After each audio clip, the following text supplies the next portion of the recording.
Bonjour tout le monde! Tout d'abord, je voulais vous remercier. Sur la dernière vidéo, vous avez été, et êtes encore, très nombreux à l'avoir regardé. Ça me fait énormément plaisir. Merci pour les abonnements, les commentaires positifs. Pour les nouveaux, n'hésitez pas à vous abonner, ça me motive beaucoup pour la suite de la chaîne. Aujourd'hui, je voulais aborder le sujet finance. Je me rends compte que beaucoup d'entre vous n'ont pas, ou pas encore, de Tesla, et sont curieux des coûts de possession et d'entretien de la voiture. Et ça tombe bien, j'ai fait cette chaîne justement pour répondre à ces questions qui reviennent très souvent sur les véhicules électriques, et la Tesla en particulier. Je finirai par un petit retour sur l'entretien de la Yaris qui a suscité pas mal de réactions. Alors une Tesla, combien ça coûte? D'abord, précisons que j'ai un modèle long range avec l'option bleu outre-mer, un intérieur noir comme on peut le voir, les jantes de base et je n'ai pas d'option logicielle. En novembre 2020, j'ai donc payé 55 850 €. Dans le détail, sur la facture, le prix hors taxe est de 49 041,67 €, accompagné d'une TVA de 9 808,33 €, soit un montant réel de 58 850 €. Il y avait un petit acompte de 100 €, tout petit quand on y pense par rapport à pas mal de marques.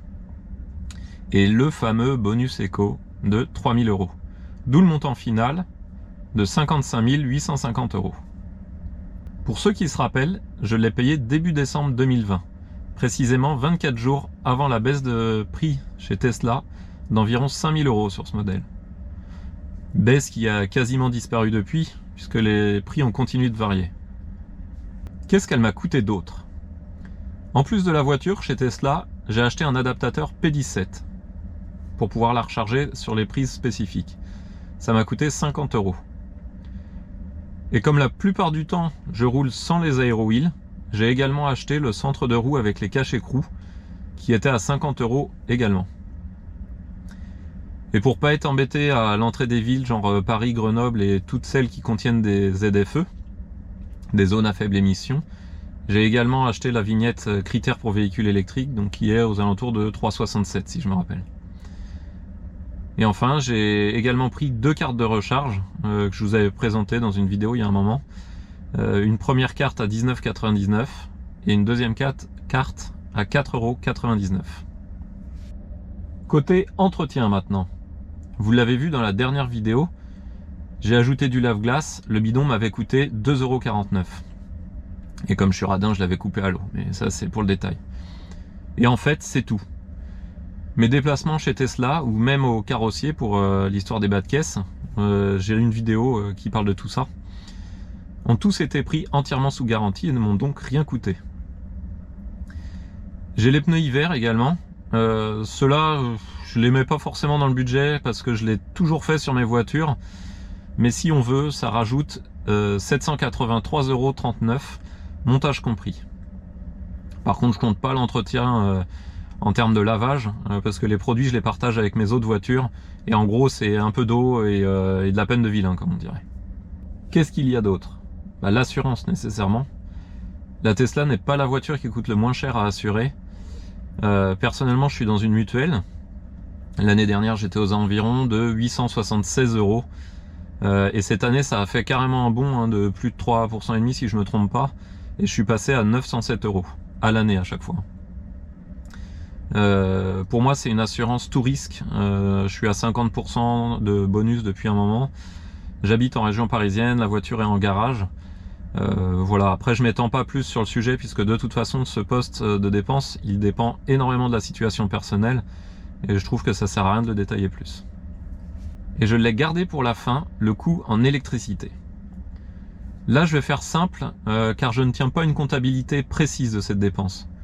En gros, la voiture, elle a un peu plus de 17 800 km et elle a consommé jusqu'à aujourd'hui une moyenne de 165 Wh par kilomètre. Donc ça fait un total de 2942 kWh. Je suis sûr que vous l'aviez trouvé. Je ne compte en moyenne que les recharges à domicile et je fais l'approximation que les quelques charges gratuites hors domicile compensent les quelques charges payantes. Et donc je pars sur un prix moyen de mon tarif à domicile qui est de 17 centimes par kilowatt, abonnement compris, avec des charges faites exclusivement en heure creuse. C'est facile, on obtient un total de 500 € depuis que je l'ai, depuis le début. Et puis si vous voulez, on peut tenir compte d'un rendement ou d'une petite perte quand on fait le préchauffage de la batterie. En gros, si j'ajoute 20% à cette consommation-là, à la louche, on obtient 600 € d'électricité. C'est intéressant, ça fait un coût au kilomètre de 3 centimes.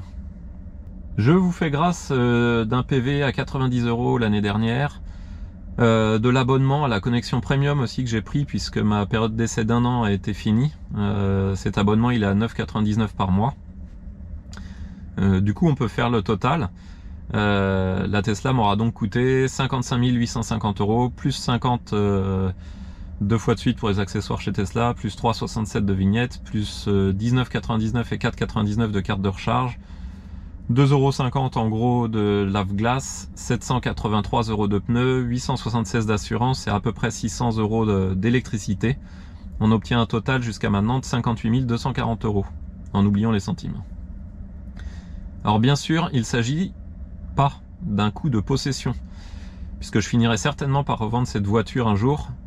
Du coup, il y aura une partie qui va revenir. Et en attendant de la vendre, il y a des charges qui vont continuer d'arriver, des frais qui vont continuer. Donc voilà, ce sera peut-être l'occasion dans quelques années, quand je la revendrai, de refaire le coût global de possession par jour. À mon avis, ça pourrait être très intéressant. Voilà, j'espère que ça répond à pas mal de questions pour les curieux, ceux qui se demandent qu'est-ce que coûte une Tesla, voilà, combien il faut avoir de côté pour pouvoir rouler en Tesla. Comme je vous l'ai dit en début de vidéo, je voulais continuer pour revenir sur mon coup de gueule à propos de la révision de la Yaris. J'ai eu des remarques sur le fait qu'on ne pouvait pas comparer, que si on calculait le coût global, même avec les révisions à plus de 300 €, la Yaris est nettement moins chère que la Tesla. Et j'en passe. Je suis tout à fait d'accord avec ça. Ce qui me fait pousser un coup de gueule, c'est le prix absolu de la révision. Pour ça, je vais étayer avec un tout petit calcul. Si on prend le salaire du mécano, j'imagine aux alentours de 20% de plus que le SMIC, je lui laisse avec ça à peu près 1h30 de main d'œuvre, ce qui est tout à fait royal je pense pour faire une vidange. Et je compte le salaire chargé pour le garage, bien sûr. En faisant simple, on peut imaginer à peu près x2. On obtient un coût de main d'œuvre de 38 €. J'ajoute un bidon d'huile à 65 €. Vous remarquez qu'à ce prix-là, ça doit pas être de la merde pour une Yaris. Un filtre à 7 €. Et on remplace aussi le bouchon pour histoire qu'il n'y ait pas de fuite. Pareil, j'arrondis à 5 €. Ça nous fait 115 €. Je rajoute des babioles histoire d'arrondir à 130 € pour compter le recyclage des déchets et les petits accessoires que j'aurais pu oublier. J'ajoute la marge du garage, il faut bien payer le patron. On prend 50%. Et je pense encore une fois que je suis généreux. Ça nous fait combien? 130 € plus 50% de marge, on obtient 195 €. Alors oui, on va me dire, c'est bien, ton calcul il est nul, t'es pas comptable, c'est pas vrai, tout ça. Alors en fait, pas tout à fait, l'élaboration des prix, ça fait aussi partie de mon métier, donc je pense un tout petit peu savoir comment faire. Et surtout, j'ai trouvé un autre garage Toyota qui arrive à sortir la même révision pour 179 €. Donc oui, je maintiens mon coup de gueule, 320 € pour une révision d'une Yaris. Je pense que Toyota est totalement à côté de la plaque. Même si avec la différence de prix entre la Tesla et la Yaris, je pourrais engloutir 100 ans de révision gratuite. Merci à ceux qui m'avaient déjà fait le calcul. Voilà, sur ces belles paroles, j'ai fini. Pensez à vous abonner et à la prochaine. À bientôt!